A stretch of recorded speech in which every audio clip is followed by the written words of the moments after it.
One, two. This is Umar for BoxNation, and Johnny Nelson's just got off the phone with Joe Saunders. You know what? I was sat over there and I saw saw it on my social media feed. Joe Saunders is being asked by Conor to go into the dressing room of Junior to check the wraps. Now I don't know if Junior has a say in who can check it or not, but you know what? If he doesn't, I just phoned Billy. I said, "Is this true?" And he said, "Yeah." Talk about cause trouble in the empty room.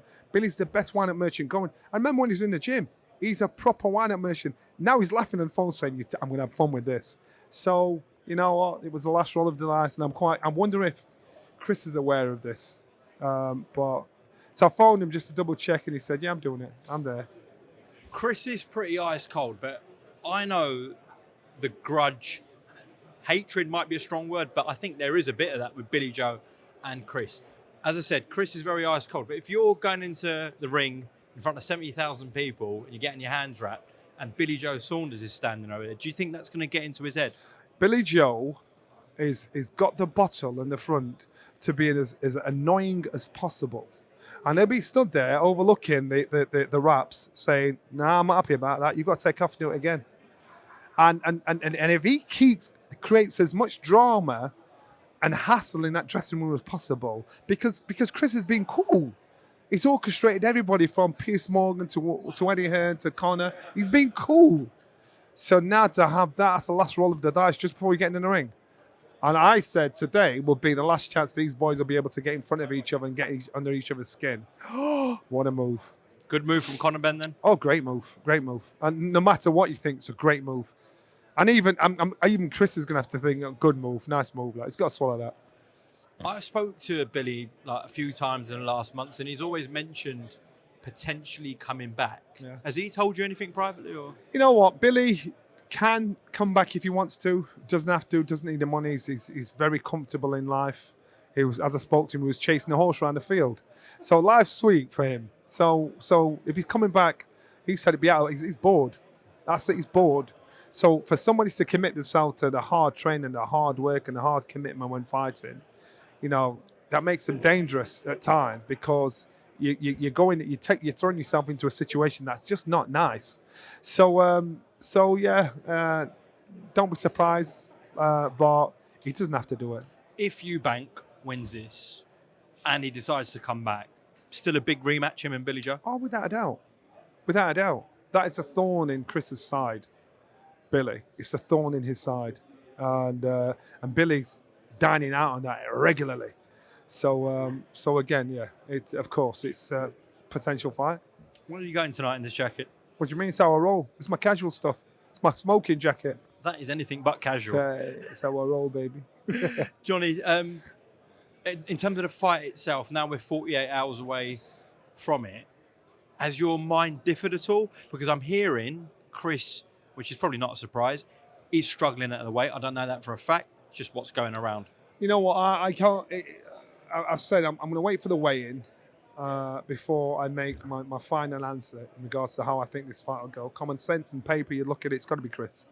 But then I think we're all making a big deal about this weight issue, and I'm thinking, is it really a weight issue for Chris? I think his last two fights have been at 160. I think. Yeah, but so he's always done the weight, and I understand it's how he does the weight. Up and down. Yeah, it's how he does the weight. So let me see him on the scales, and then when I've seen him on the scales, it doesn't matter. I could get you down to 7 stone. You know what I mean? And then it's how you recover from that, how you can replenish yourself after that.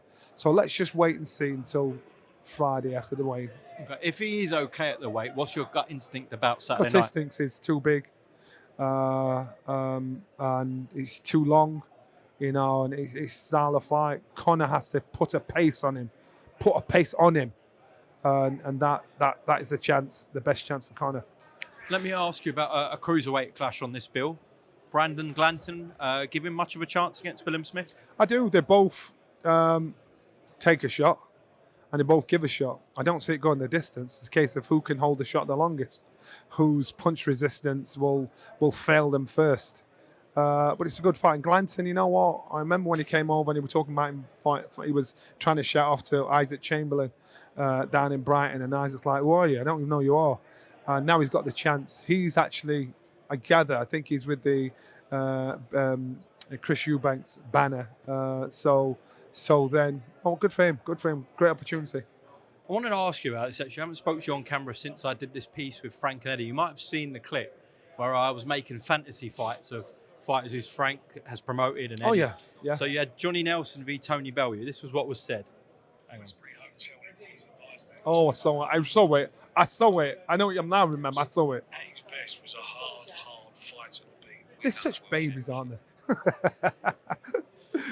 Frank was saying in your day you were an extremely hard fighter to beat. He would know. He was ringside for them. So yeah, and you know what?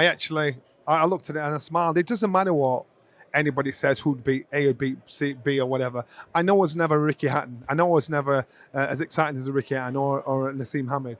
But what I do know is I set a record of world title defenses. What I do know is after boxing for 4 years as an amateur, winning only 3 fights, then turning professional, I drew for a world title fight. I was a boy in a man's body. So when Eddie talks about, he stunk the place out against Carlos Delin and got a draw.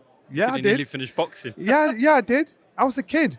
But sometimes you got to start somewhere. In every career, you got to start somewhere. So I smile at that, but sometimes people need to do their research before they start running their mouth off. So it's cool. Look where I ended up. Johnny, a final one. We are expecting imminently announcement for Usyk and Dubois to run it back, this time at Wembley Stadium. This new version of Daniel Dubois, how much of a chance do you give him? I think Daniel Dubois' confidence and everything else has gone up massively. But one thing I do know, factually, this isn't talking out of turn, everybody Usyk has boxed twice has gotten beaten easier the second time around. Tyson Fury, I disagree Anthony with that. Joshua. Tyson Fury. I thought the Anthony Joshua second fight, he put in a better shift. Oh, well, no, Anthony Joshua put in a better shift. But it doesn't matter if he put in a better shift. Usyk still beat him easier than he did the first fight. He did the same with Tyson Fury. And I think he'll do the same with Daniel. Really? I think he'll stop Daniel. And you know what? Don, big respect to him. Daniel, big respect to him. But I think you're up against one of the current smartest active fighter when it comes to heavyweights. He's currently the smartest. So it's not about his ring IQ ridiculous. He's not the biggest. He's not the fastest.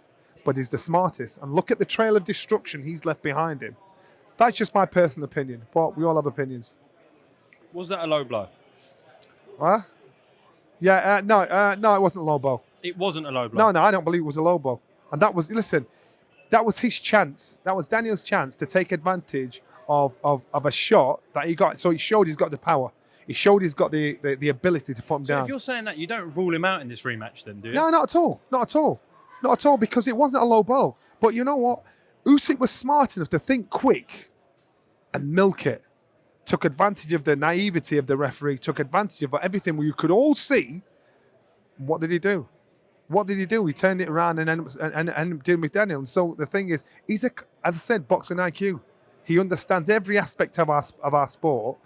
So currently, in the heavyweights, he is the smartest, he is the best because of that, because of the ring IQ. Can't believe you called him an average southpaw. Well, you know what? It depends where you're coming from. And the other thing is this: when he's getting in there and he's fighting these people, he just gets the job done. So I'm not doubting him, but I do think it'll be an intriguing mismatch. Not mismatch, mix-up. Top man, Johnny. Thank you. Queensbury, The biggest fights. and the biggest nights. Home of champions. Home of knockouts. There's no way back from this. The home of the future. And this is The it. global home of boxing. Queensbury, exclusively on design.